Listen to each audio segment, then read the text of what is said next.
Hey there guys, so how's it going? We're out on the trails today. We're going to be doing a bit of a mushroom video, but not the regular mushroom video that I've been doing. I've been getting some questions, from friends and family, from some viewers about how do you know which is the right one? How do you know which ones are safe? Mark, are you crazy? Crazy? Yes, is the only thing I'll answer to.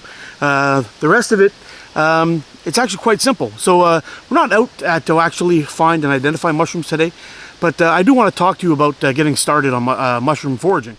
And, so a lot of beginners may be asking themselves, where am I going to go and find mushrooms? Well, you can find them in a forest like this. You could even find them in a place like this. Now, if you're lucky enough, you may even be able to find them in an area like this. Open fields like this can have mushrooms all over the place. The only thing I would suggest though is if you were going to go and find mushrooms in an area like this and harvest them, like on the side of roads or railroad tracks, or for example this open field here that's maintained by the city, be sure that it's not sprayed down with any herbicides. You don't want to be ingesting those kind of things. So if you're going to be looking for them, and you're lucky enough, you could even find them in your own backyard. So at least there you have, what's being sprayed and what's being put on those areas.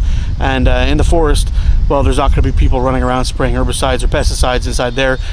So those are probably your safest bets. But always keep your eyes peeled, because whenever you have an opportunity to identify something, it's worth taking. Yeah, so the first thing we'll talk about is going to be some good resources to use while you're learning and trying to find out some species that you should be looking for. We'll talk about some gear and that's handy to bring with you, and get some bug spray on, because they're driving me crazy. So you guys stick around, let me get sprayed up, and then we'll go find a cool spot, and we'll talk about where to get started.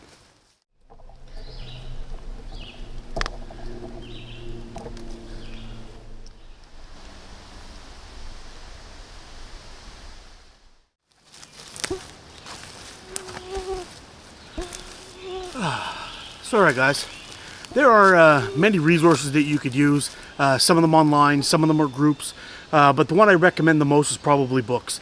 I do have 2 books that I have inside my Alice pack here. I'm going to pull out and show you. Highly recommend them both. One of them is the language in it's a little bit hard to understand for a beginner. If you really don't know the terminology that goes along with mushrooms. But I do have another book that I actually bought second. Is my second book I bought after asking a few people around in forums and groups and whatever of what they recommend. And this one I found very easy to explain the parts of mushrooms, the biology of them. It puts it in real simple form, so when you get into that second book you understand exactly what's going on. And the second book goes really in depth of many different types of varieties of mushrooms and all that. So I'll go ahead and I'll show you the first book of that I recommend, and then we'll go into the second one. So hang on a second. So the first book I recommend is called The Mushroom Hunter from Gary Linkoff.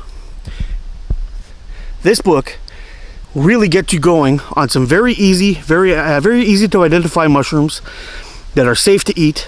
And as long as you follow a few simple rules in the identifications, and it really gets you on point of the parts of mushrooms so you understand what you're looking for when the time comes. This book, I like it quite a bit. I'll also show you just very quickly inside. It has full color photos and all that stuff of different mushrooms, so you can get a good idea of what to look for and how to identify them. So I highly recommend this book for the complete beginner. It's a really excellent one. So that's The Mushroom Hunter by Gary Linkoff. Now the second book is called Mushrooms Demystified by David Aurora. Now this book is no joke. This has tons of information in it. It got everything you really need for almost every single mushroom you were going to come across while you're out in the field. In this book, it claims to have over 2,000 species and over 800 photos. I believe it, because the book is quite thick.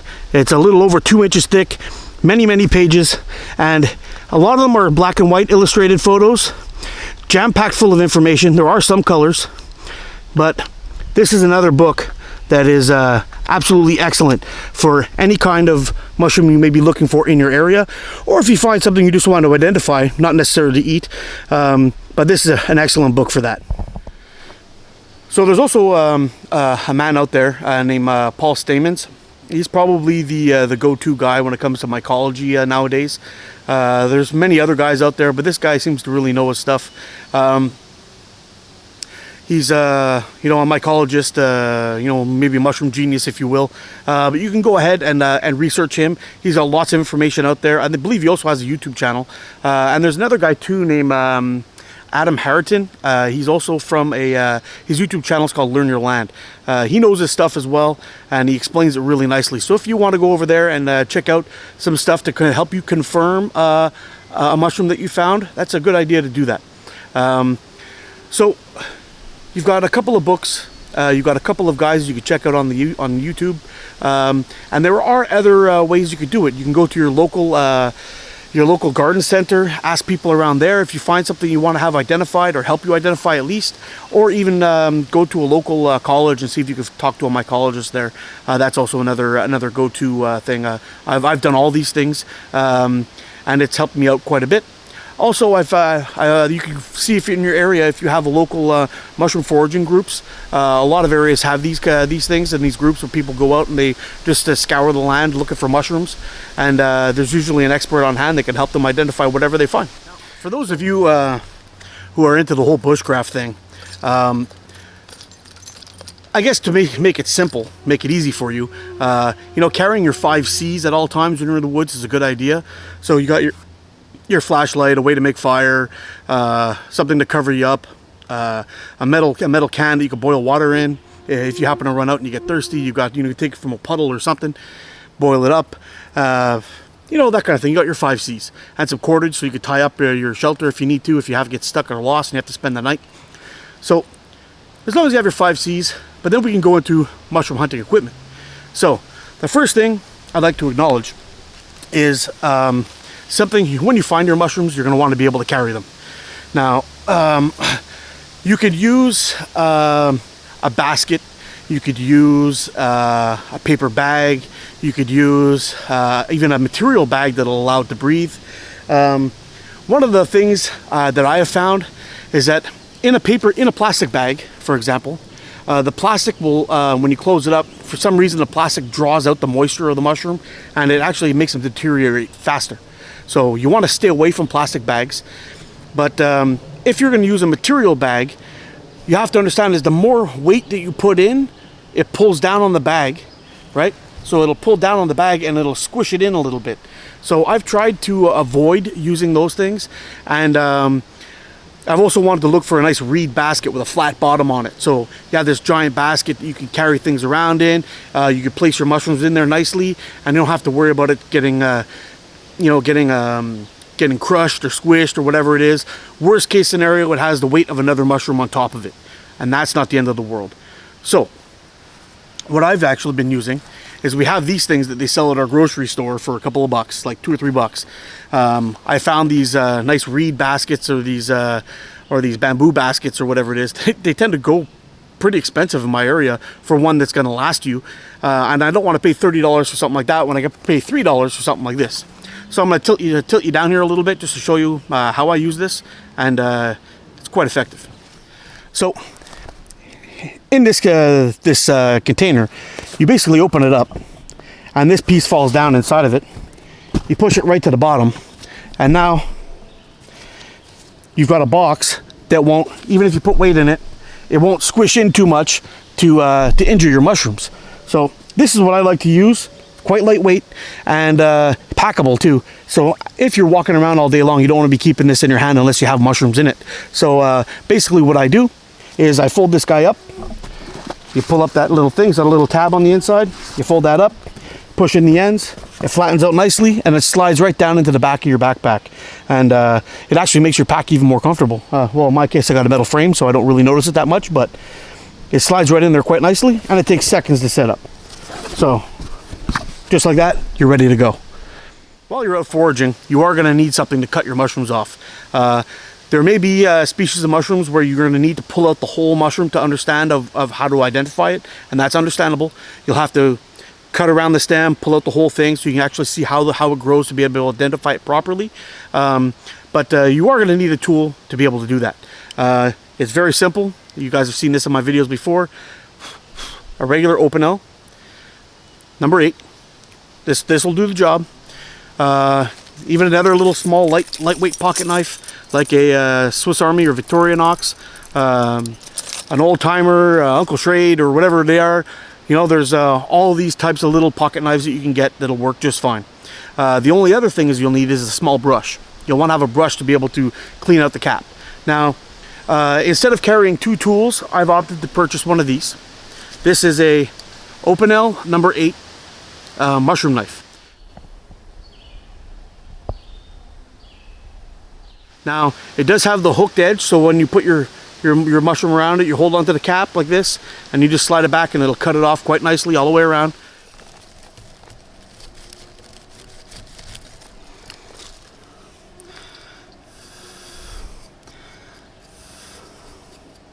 It cuts like a razor. They come super sharp, and it also has a boar hair bristle on the back end of it. So you use your knife to cut, then you just flip it around in the same hand and give it a quick clean off, fold it back up, put it back in your pocket, move on to the next batch. I highly recommend this. It saves you looking for 2 tools. It saves you from losing or having to keep track of more than 1 tool. So very good purchase to buy, and they're really not that expensive. It doesn't have to be an Opinel either. There's other ones out there that are just as good and even cheaper. But I happen to like Opinels. I've found that their quality is great, and they're just awesome knives. So that's why I went with this one. Now, as you pick up your mushrooms, you're walking around, you're trying to learn about these mushrooms, there may be some things you might need to do. Now, if you happen to walk around and you're looking for chicken of the woods, for example, and it may be a good idea for you to, if you find chicken of the woods and you see it growing on an oak tree, well, you might want to actually have a little notepad with you and write down, I found this chicken of the woods or this hen of the woods, for example, right beside an oak tree. It was growing blah, blah, blah. It was close to this, close to that. I found it this time of year. It was this size at this time of year. These are all things you might want to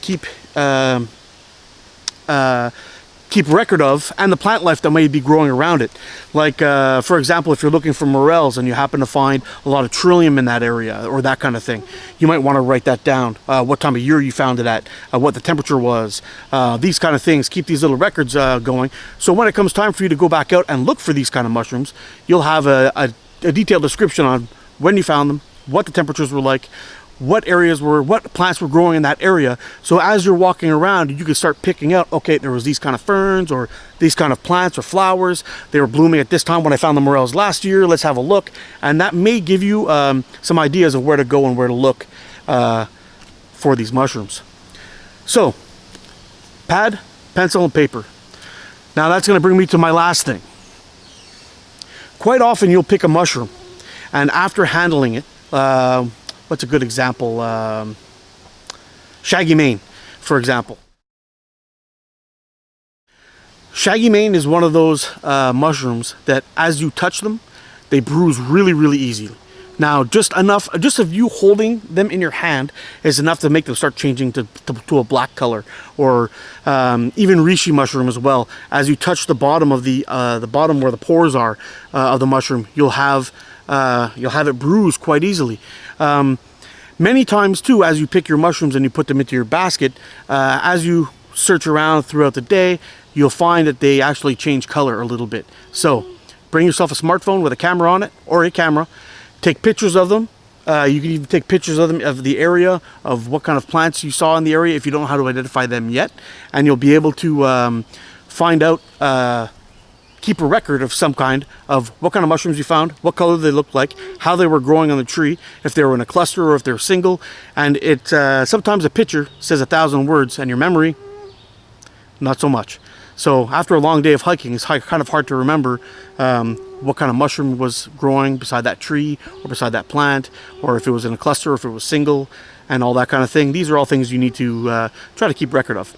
Now, it may start to sound like it's a little bit difficult. It really isn't. Once you've picked a few that are, picked a few different types of mushrooms that you find are easy to identify, and you're able to repeat finding these and identifying them on a regular basis. After that, you don't even really need to do those things anymore. As you start to embark on your journey of mushrooms, and you're learning how to identify them, you're learning the woods and the trees that grow in your area, and how to identify the trees so you know where to look for these mushrooms, and the plants in your area and all that stuff. It brings you closer to nature. Sounds kind of silly, but it's true. You learn more about what's going on in your area, more what's going on in your woodlands, and you start to get a connection on you're feeding yourself through the woods, and it's just a great feeling. I think you'll start to appreciate and enjoy your time out there more often. You don't even have to eat them. If you want to just go out and being able to identify them and whatnot, and if you're worried about tasting them and you want to bring them to an expert before to make sure that you're right, go ahead and do that. But you will feel closer to the woods. You will appreciate it maybe even more as you start to learn certain things. And just keep in mind, guys, I know a lot of people are worried about wild edibles and whatnot. Mushrooms are no different from any other wild edible that are out there. Yes, there are some that can make you sick. Yes, there are some that can kill you, and there are some that can cure you. Point being is, don't be too nervous about eating a mushroom when there are plants, like for example in the carrot family, that have many of them that will kill you. In the carrot family, there are many of them that will kill you. Water hemlock, cow's bane, all look pretty close and similar to a rookie's eye as Queen Anne's lace. So just that being said, guys, get out there, do your homework, pick up a few things. I mean, all things considered, my knife, my pad, my container to carry my mushrooms with. I mean, all that together maybe cost $30. That's all I'm saying. So it doesn't cost much to get you started, and you don't want to buy a knife like this and you have your wife has an old makeup remover that you've cleaned up and it doesn't have any blush left in it or whatever it is. You could use that to clean off your mushrooms. You can go really, really cheap. Little paintbrush from the dollar store, that kind of thing. It costs nothing to get you out here except for your gas and your time, and you'll be bringing in knowledge, and you'll be leaving home with dinner. So just saying, get out and explore, guys. Hope you like this video.